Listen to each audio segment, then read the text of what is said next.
And now we turn the spotlight to this.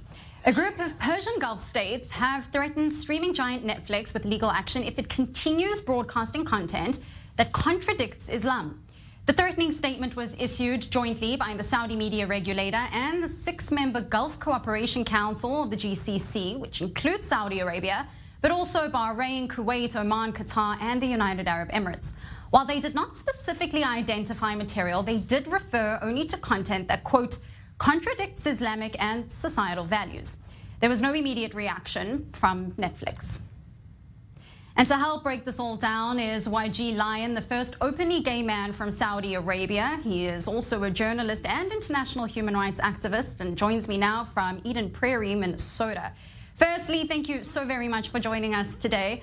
I want to get straight to it. The statement was incredibly vague in terms of the offending content. Do we know anything more on what was shown that upset these nations and their values so much? Absolutely.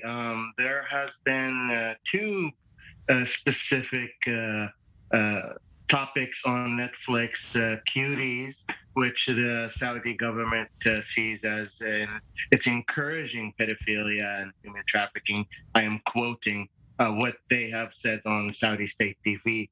And Jurassic World, where they see it as demolishing ethics and the rule of Sharia law, as there is two girls are interested in each other in Jurassic World, and there is a gay scene in there. And on the other hand, Cuties, where we see a Muslim girl that grew up in a very conservative upbringing and went on to wanting to become a cheerleader and a dancer.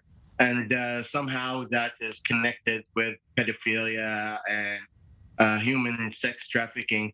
This is not to say that Cuties has been a controversial show even in the United States for showing such young girls at a young age on a TV show wearing explicit clothes that can show most of their body.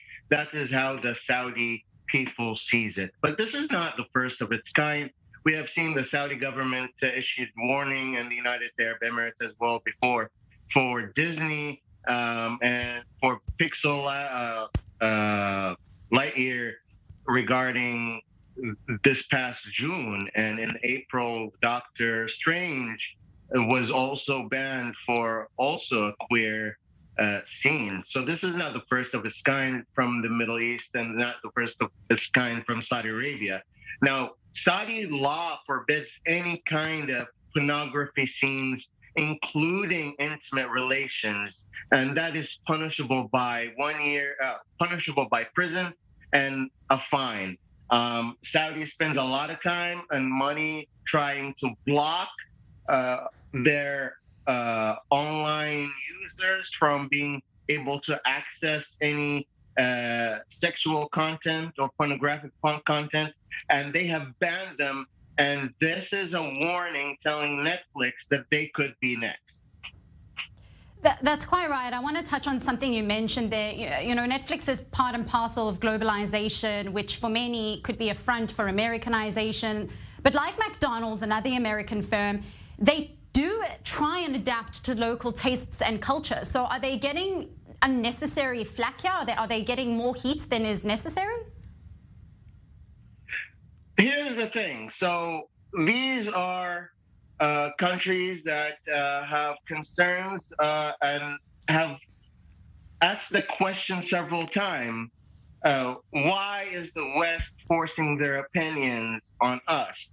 Meanwhile, they are using Western phones, they are using Western apps, they are using Western devices to watch these shows. They actually pay a membership to get on Netflix to watch these shows that they are considering, or the government considers as inappropriate. In fact, there's a huge demand for it in the Middle East and in Saudi Arabia.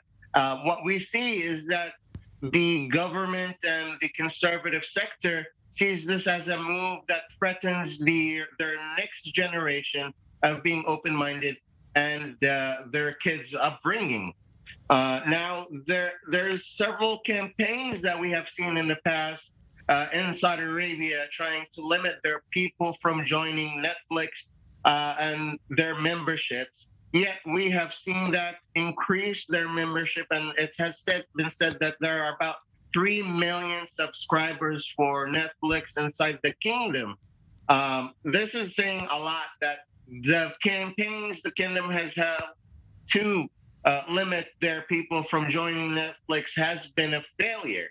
And there has been calls to also target Amazon, Disney, and HBO for their explicit content as well. They're all saying that you're not going to be the first and you're not going to be the last. Right. We are targeting all of these platforms, and we want you to respect our Sharia law. I think this is a push for their conservative ideology, and I think it might be a push too far.